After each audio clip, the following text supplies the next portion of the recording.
Hey everybody, this is Bob at TeamFCR. We wanted to go over a little segment with you. We invited John Mcphee, ex-military guy, to one of our UTV nationals at Camp Coker, South Carolina last year to ride with Josh. He raced the amateur mod class, and he wanted to give you guys a little lowdown on how it went. So the race at Camp Coker, FCR invited me down to race Camp Coker. Josh was the driver, I was the navigator.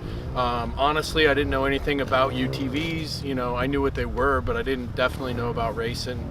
They invited me down, suited me up, gave me a helmet, flight suit, gloves. We got suited up, kind of, you know, took it for a spin.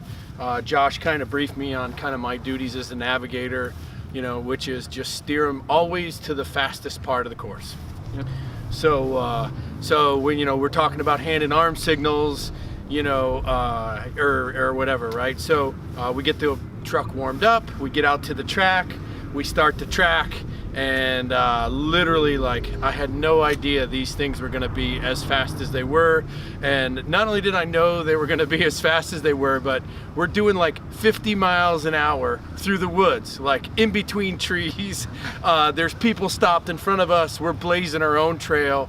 At this point, it was like, man, I didn't know what the fuck was going on, right? So we were going around some guys that were stopped, and we get high-sided on a sand dune.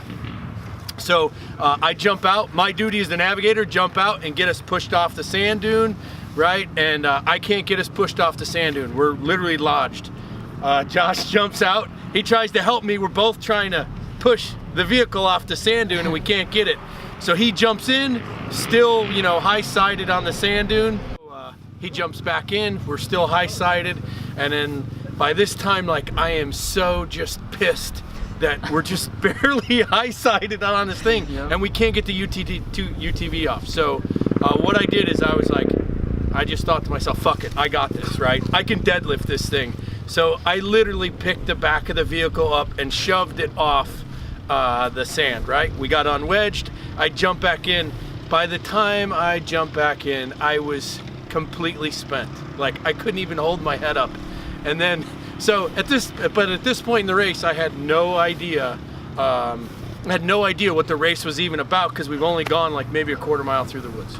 So all I could do, it's all my strength just to get my seatbelt on. As soon as I'm seatbelted in, he nails it. And it is sky, ground, sky, ground, sky, ground, for longer than I could even count. We're trying to pass these guys in front of us, so, you know, you don't have a horn or nothing, so you gotta yell at them, which is kind of bizarre to me, being new to this. So I go to yell at him, he hits a bump, I bite my fucking tongue, right? So then I don't want to yell anymore, and I'm like, because I'm afraid I'm gonna bite my tongue. So I just kept my mouth shut the rest of the race. You know, like, we didn't even pass anybody. I couldn't even yell anymore. So I'm completely spent. My neck is sore. I bit my tongue, and then literally for 3 laps, it was literally sky, ground, like just beating the fuck out of my body on those bumps. So probably about lap 3, we're on the back side of the track, and unbeknownst to me, the belt breaks. Didn't even know this thing had a belt. Oh, by the way, I'm the navigator. I gotta fucking change this thing, just so you know. So there's a screwdriver and a belt. I grab the screwdriver and belt, I jump out. We struggle with this belt, right? Takes us a few minutes. Yeah. We get the belt on. Yep. Yeah. 15 minutes we were Yeah. stuck changing the belt. Yeah. So get the belt on, which was again exhausting. You know, I just barely recovered, and now we got to change a belt, which I didn't even know how, but I know how now.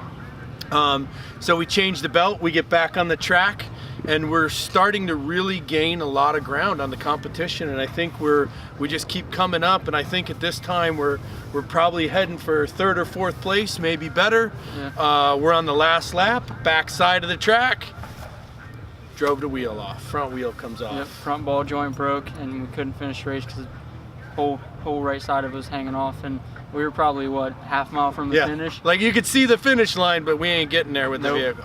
Yep, couldn't make it.